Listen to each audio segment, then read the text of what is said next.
Good evening, everyone. I'm Dr. Thompson, the proud principal of Farmingdale High School. And tonight we have an extensive presentation which highlights our broad programming options at Farmingdale High School. Our goal here tonight is to provide a look at the multiple pathways to high school success, driven by student interests when you get to high school. Our students have broad programming options, and there is so much they can experience. You're going to hear about some of that tonight. And we've also had some pre-recorded links for you to explore each of the content areas that exist. And from the director's perspectives and from the curriculum guide perspective, you'll get a look at that in the pre-recorded links. But live for you now tonight, I'm joined by some of my colleagues, beginning first with our Assistant Superintendent of Curriculum, Dr. Joan Ripley. I'm also joined by the assistant principals for grades 10 and 11, Mrs. Arlene Martinez, Hello, everyone. Good evening and welcome. and also for our senior class and the incoming ninth grade class of 2025 is Mr. Jed Herman. Hi, everybody. Looking forward to meeting all of you next year, and stay safe out there. And probably with the most expertise around programming and decisions and pathways for high school graduation is our Director of Guidance, Mrs. Maureen Maloney. Good evening. Welcome, everybody. I hope you find this evening useful. So we have a few things planned for you tonight. I'm going to begin with some of the slides for the presentation. So I'm going to share my screen right now and get you guys started. I want to ask you to use the Q&A function to ask questions. This way, at the end, when we're done with this presentation or this portion of the program, we'll come back to those questions so that we can ask everything. You can also upvote them so that they are prioritized at the top if there are certain questions you'd like to hear answered. So keep in mind, we will refer back to the Q&A at the end. If you're entering questions in the Q&A as we go through, we'll be happy to answer those at the end.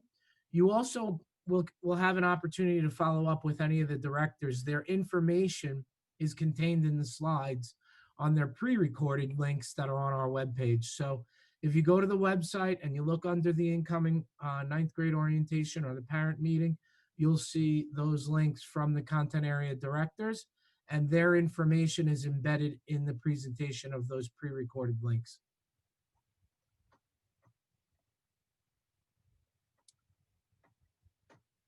So we should be, am I on the first slide here for folks in the audience?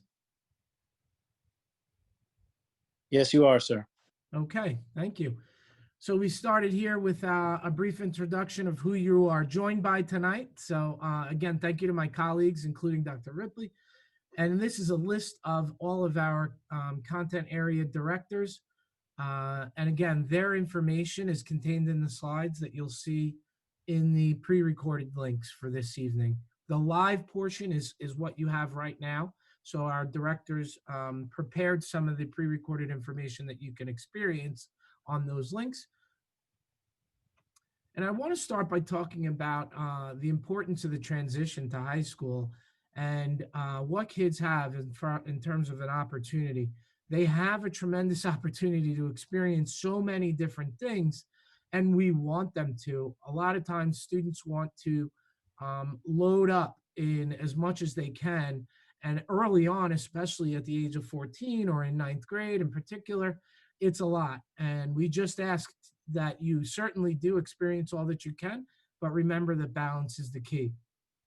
They should be mindful of what they can handle and have assistance from you guys early on, and from the mentors in the building, from the teachers to the administration, about what they can handle, because too often students are pressured into believing there's a formula to certain competitive colleges or certain careers, and that is just not the case. We want them to have a rich experience, but balance is the key. So one of the things that they'll learn in their transition is that we will foster independence and accountability. One of the main goals to exiting high school is to be an independent adult when you leave. and to be able to interact in the community in general in a successful way. So we will do that, and we will look for opportunities to strip away some of these training wheels and crutches that kids may come into high school with, and by the end, they will be prepared for college and career readiness. So consider what they can handle. Consider who's here to help, which is everyone in this building. And at the end of the day, we ask that they all engage with respect and support. So support each other, ask for support when needed, and respect everyone in the building. But they'll hear that over and over again from us in particular. And lastly, this is a great analogy of how kids feel as they're leaving middle school, perhaps. They're almost completely different than the children you knew before they hit middle school because they're growing at such a rapid pace. Then they get to adolescence, high school, and they start to balance out a little better. Because of that rapid growth, you often lose sight of who this child really is. And then they become to become rational and a little bit more rational by 12th grade, I hope, to where they're ready for adulthood. So communication is critical. And we like to tell them we're not the enemy. They need to communicate with us. They need to ask for help when they need it. They need to reach out to adults that they trust in the building. They'll start to form those alliances early on, and they need to rely on those adults. We're all here to help and to see them succeed. We're not successful if our students aren't successful. So with school, that means call us. That means email us. That means stop in a classroom. If you're a student and an office that's available, because we are all available and easily accessible. It's one of the most important things that they should start to learn in their journey through high school, because then when they leave, they certainly have to be able to know when they need help and know how to ask for help. I'm going to turn it over to Mrs. Martinez for a moment, who will talk to you about some of the PPS supports I alluded to just now. Mrs. Martinez? Thank you, Dr. Thompson. We have an amazing team here. We formed the instructional support team, and that team is made up of the people that you see in front of you, as well as different people in the building. And we partner with you, the parents, in order to make sure that your students are able to receive the most help that they can, and in order to be successful and as successful as we can possibly take them so they can achieve whichever goals they want to. So we're comprised of Mr. Herman, myself, the four psychologists, they're grade level psychologists, 2 social workers, 4 deans, 8 guidance counselors, and of course, Dr. Thompson, Mrs. Maloney, as well as the other directors also assist us in helping students and finding them with the right resources. We meet twice a week just to discuss specific situations, students, and the need for assistance. We always partner with our parents, and we definitely take everything that you share with us and make sure that we can provide the right support for these students as they go along their journey. We also move up with them. So once we get the students in 9th grade, we continue on with them until they graduate. We're here to support, we're here to assist, and we always provide our students with our email addresses. They have their phone numbers. Parents who will also receive our phone numbers.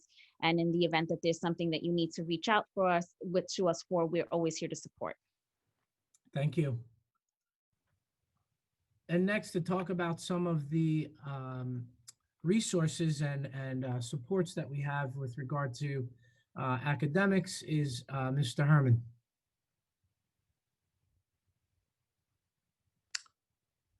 Hi, everybody. So what is a student supposed to do if they need help in real time? If they need help in school with academics, they can access our Launch Lab. Our Launch Lab is an acronym. It stands for Learners Accessing Unique and Challenging, I think, Opportunities. And so it's located on the 2nd floor of the building in our newly renovated library. It's a great space. And what can you find in this space? Well, you'll find academic teachers that are there to help you. You'll find students, maybe some students that you've never interacted with, but students that you may form a friendship with or bond with. And it's nice because you give kids an opportunity to sometimes cross those social groups that maybe they didn't even know that they were in, and maybe they are getting new opportunities there. So we're really trying to create opportunities where students can take the initiative and go out and advocate for themselves and get the resources that they need. So in Launch Lab, you have a teacher who's almost like a case manager who will direct you to a teacher or another student in the library that can support you, whether it's reteaching of materials or instruction. There's always support for you at the Launch Lab. It's a great resource. It's staffed every period, and it's one of the many things that we do really well here at Farmingdale High School. What else do we do? Well, I always say if you don't get involved in Farmingdale in some extracurricular activities, you have tried really hard to ignore them, because we have so many opportunities for kids at Farmingdale that, you know, we really try to encourage, especially, you know, I'll be the assistant principal for the freshmen next year. And the message that we talk about at freshman orientation for the students is our responsibility. And the way I see my responsibility and role is to ensure that every single kid in this building is connected to at least one adult. So how do we do that? Well, we offer, you know, situations like Launch, where you can get academic support. We have Power Time after school, where kids can get support, but we also have clubs. So one of the things we talk to kids about is sort of stretching their wings, right? High school is a wonderful place where you don't have to be that kid that you were in middle school. Whomever you were in middle school, it doesn't matter when you get to high school, because you get to reinvent yourself. Maybe you want to try that club that you didn't know about. Maybe you want to go out for that sports team. Maybe you want to try something new. We encourage that. In fact, when kids come up with an idea for a new club, if we can do it, we'll do it. This year alone, I think we have 3 new clubs. We have a Red Cross club. We have a PAWS club, PAWS, where they like to work with animals. And I believe we have one more. But we're always looking for new opportunities. And if kids dream it, we will obviously try our best to accomplish that and build it for them.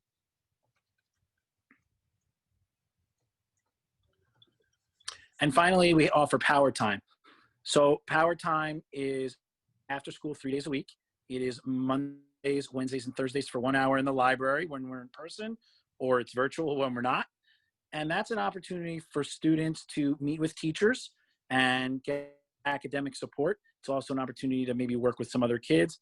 We also have a psychologist on staff who will meet with students if they need organizational skills.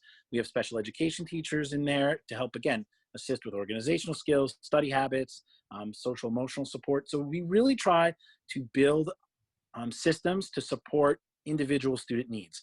We also have extra help for our ELL students, our English language learners, and we're always looking for flexible programming and ways to challenge students so that we can meet their individual needs.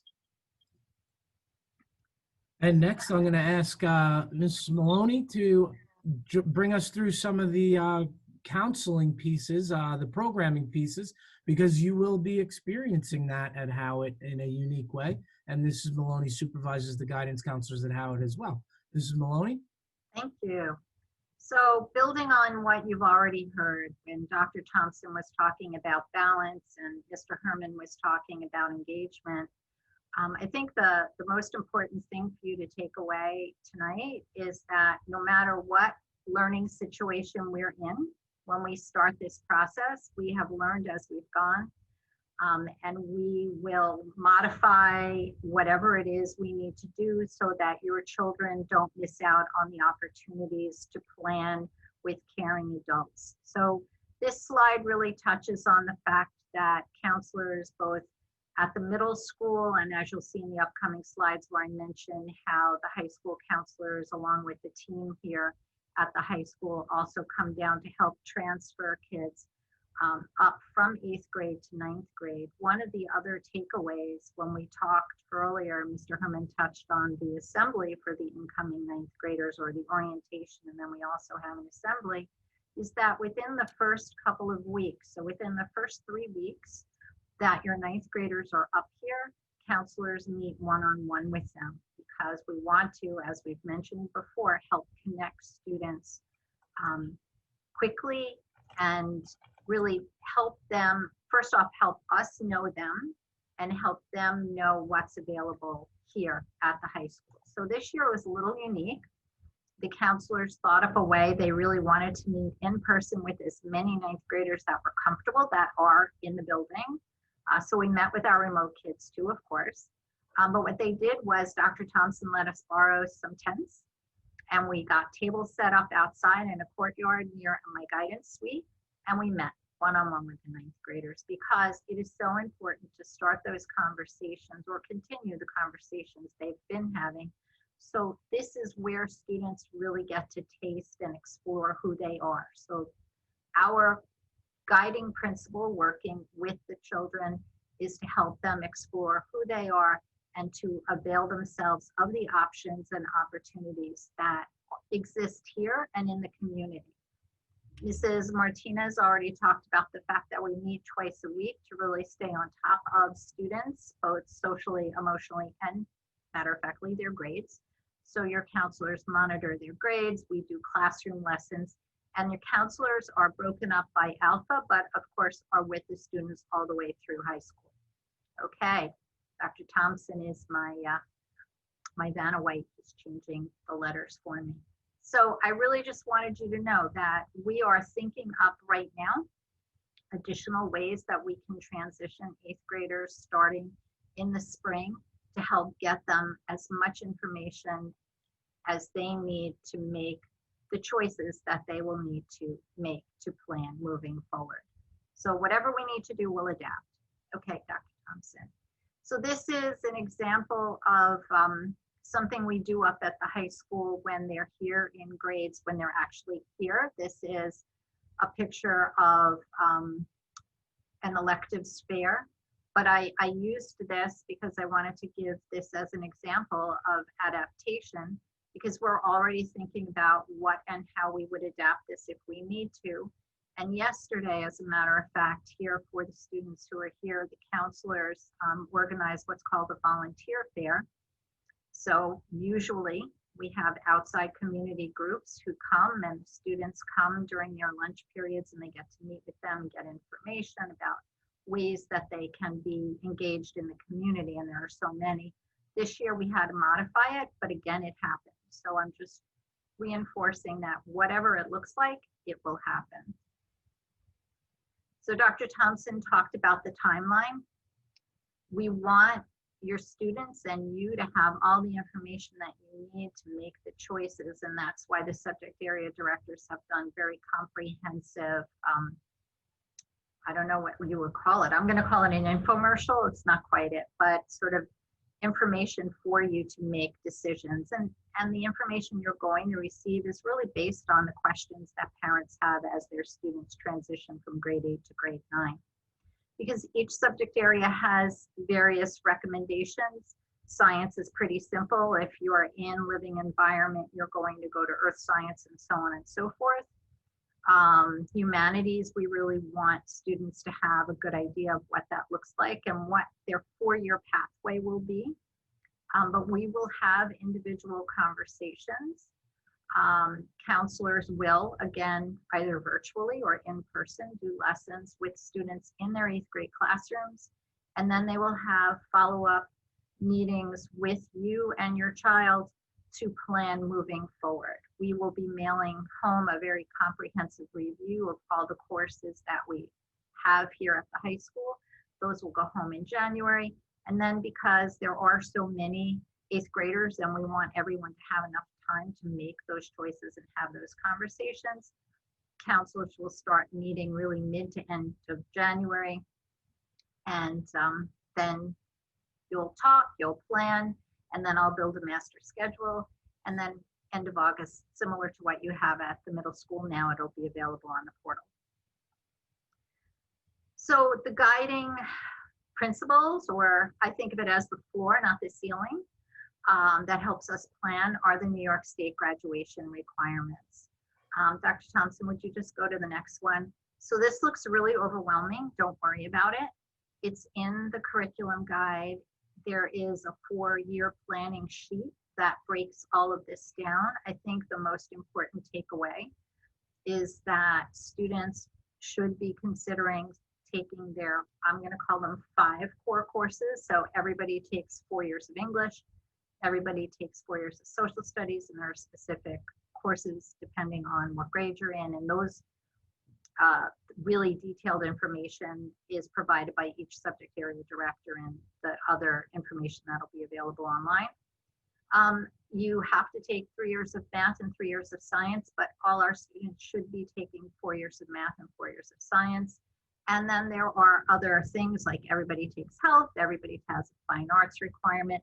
All of this is going to be discussed in depth and used to plan moving forward. So when you come and meet with the counselor and your child, there are going to be certain givens to their schedule, and then basically in a 9-period day, we do want them to eat lunch. So there are going to be 2 periods where they're going to have flexibility around electives that they would take. This is just the next piece. New York State has or has had specific tests that our students take. They're called Regents exams. And it's really just a metric to make sure that we're doing everything we're supposed to do and that students have actually gotten it. Okay. But really, the whole thrust of this evening's conversation and all the information is how do we help you help your child be set up for success. Okay. So before I was here, this is my 11th year here, but prior to that, I was a school counselor and I worked with students in grades 9 through 12. And often I would talk to a student and I would ask the student what his or her goal was. And they would tell me something, so then I would ask the follow-up questions. And so what they were really sharing with me was their dream. And so then I would say, well, that's great because that's my job, because a goal is a dream with a plan. So over the next 4.5 years, we will be working with your children to help them believe in themselves, explore who they are, avail themselves of the opportunities that we have here, and hopefully achieve their dream or have already incremental steps set so they can achieve their dream. There are many pathways, and we will go into depth as far as that goes when we meet one-on-one, and that was part of what Dr. Thompson was talking about earlier, and you're going to discover as you listen to the information that the subject area directors share, because there are so many courses and so many pathways that are available here. So I realized when I first started here, and I really need to think what's the most important thing to share with everyone, and it really comes down to it's about options and opportunities and making sure that you have the information you need, your children have the information they need so they can avail themselves of all the courses that we have. I said just a minute ago that this is my 11th year. We have been adding courses, meaningful courses every year that I've been here. And you have such a wide range of courses. And I want to take a minute because I was thinking about this, and you see part in the slide here, it says advanced placement. So those are courses that are very rigorous, and at the end of the course, students take a test and then can, if they do well, and depending on the college's policies, can get college credit. We also have what are called dual enrollment courses, where a student is taking a course, and I'm just going to use a college English course, for example. So a student sitting in an English composition class here at the high school, that would be in 12th grade, and actually the professor, in usual times, not in current day and age, but generally speaking, the professor from that college is here also. They come and they have courses that are taught by our faculty, but also co-taught by a college professor, and they can get credit.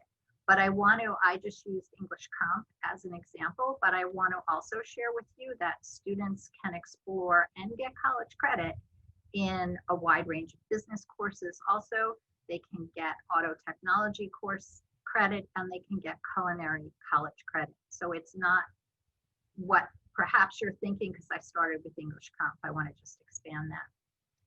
How do you get information about that other than the information that the directors have available for you tonight and moving forward online? Well, depending on what's going on February 4th, one of my colleagues has always hosted what's called a CTE showcase, and we'll keep you updated. And that would be something, it's on the district calendar, and that's something where you and your children would be invited up to the school. Again, it will be subject to maybe virtual, who knows.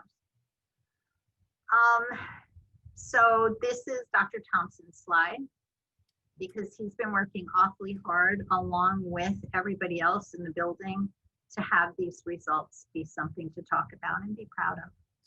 So thank you, Mrs. Maloney. And I want to say first that you're going to have 4 or 5 opportunities to transition that'll be informational. This is one. And then going forward, we have additional, at least 3 more opportunities, which includes the August freshman orientation, to connect with our students who are coming in. So don't feel as if there's not going to be enough information or enough transition. We will be continuing their transitional support all the way through 9th grade. So they're not officially there until the end of 9th grade, but know that you'll have about, or at least 3 more opportunities to meet with us, to ask questions, and that includes your children. So how do we do? Most recently, and the anecdotals around both college and careers, is that our students do really well. And and it's evidenced here on this slide with regard to the statistics. Something we're really proud about: last year, we crowned our first AP Seminar and Research Diploma student, which is an exit diploma specific to the College Board, who offers those AP exams, but it's only been in existence for a couple of years. And last year, our first student earned that diploma. But if you look here, you can see some of the growth and achievement that our students have experienced, and we're really proud of that.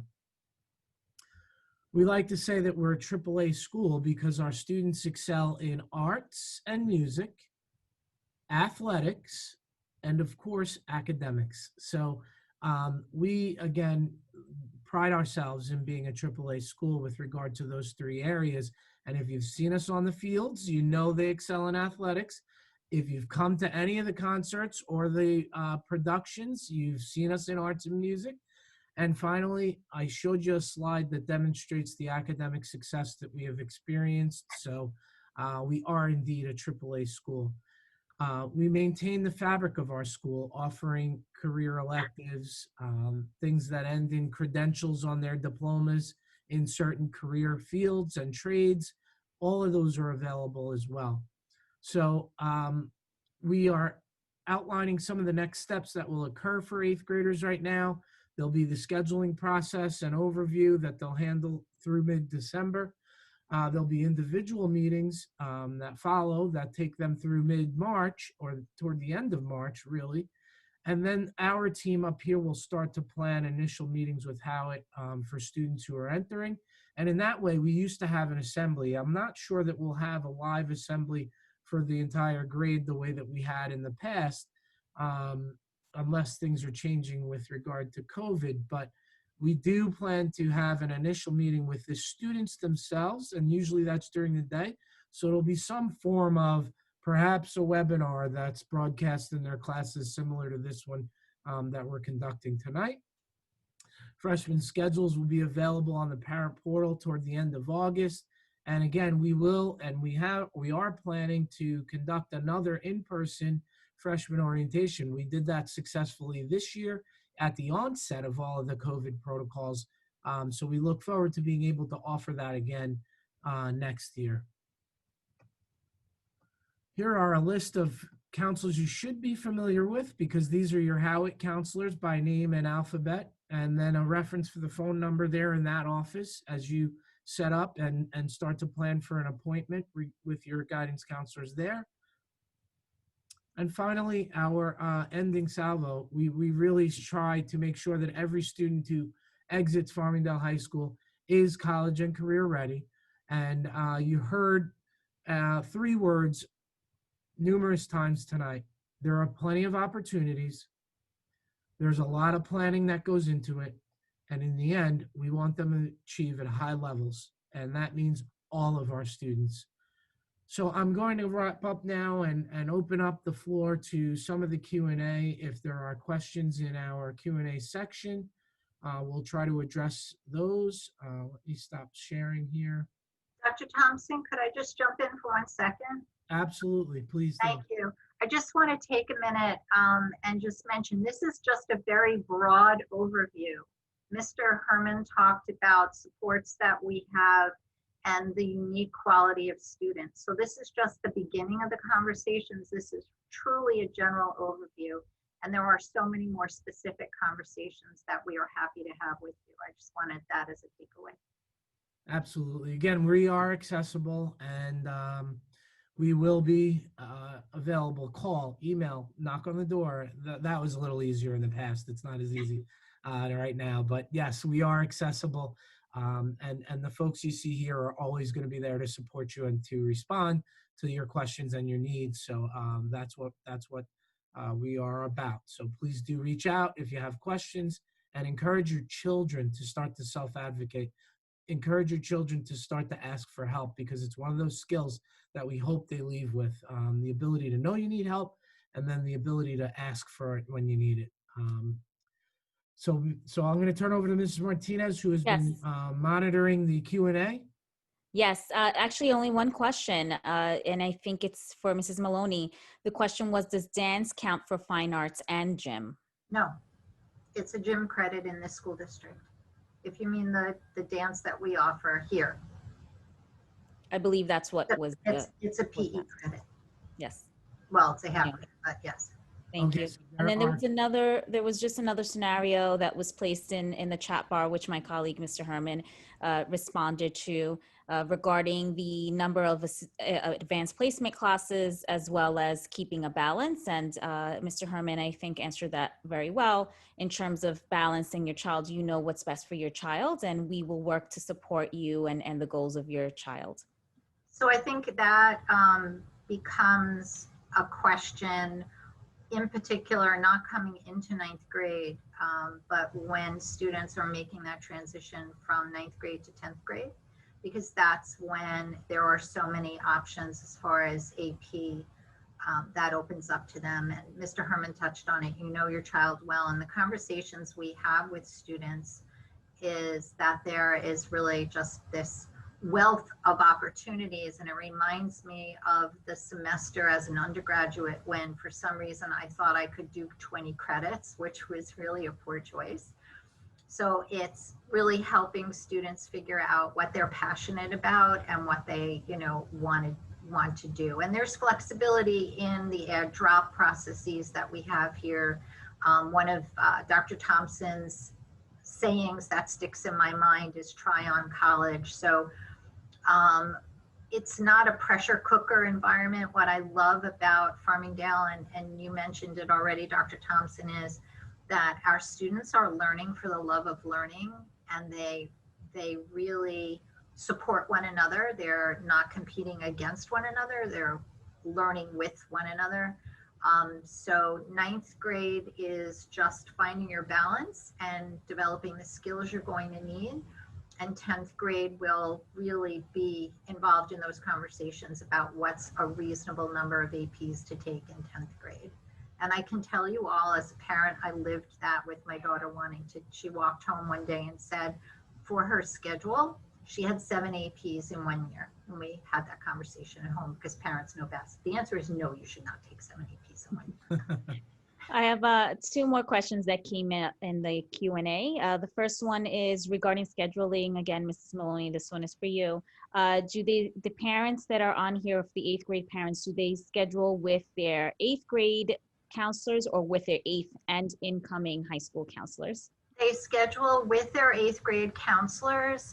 It is a meeting you can actually already call and book it now, but when you get the curriculum guide, it has the breakdown of the phone numbers. I've met, so just so you guys know, sort of the behind the scenes pieces are that the subject area directors meet with both the high school counselors and the middle school counselors, and they talk to them about anything that's new or answer any questions that they have. And I showed you all those pictures of the volunteer fair. The middle school counselors come up here. The middle school counselors, even when humanities became open enrollment, the middle school counselors came and sat in the humanities 9 classes and the humanities 10 classes, so that they were better able to have those conversations. So they're going to actually sit and do a 4-year plan. And I work with them also. So and then the high school, everybody works together, but they sit with their 8th grade counselors. Great, thank you.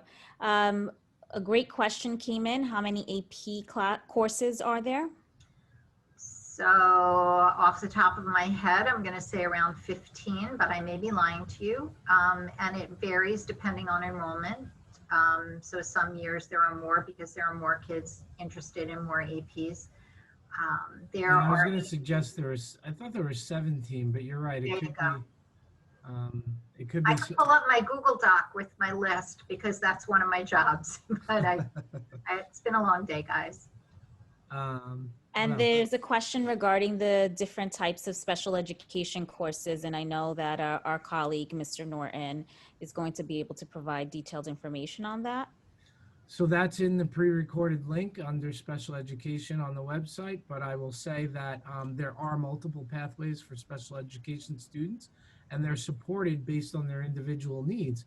So all of those, the exit credentials for students, whether it is a local diploma, a credential certificate, a Regents diploma, are all accessible to special education students. So their options are really dependent on individual needs. So you'll get more information on the pre-recorded link, but know that their options are dependent on individual needs. So actually, I also want to jump in, and I don't know if he had time to add it because they just finished putting the finishing touches. You're also going to find a lot of really useful transition information on a brand new website that the special education department put together. So I've noticed over the last 11 years, the increase of opportunities for our students with disabilities, because options and opportunities is the mantra for everyone. And we're only successful if your children are.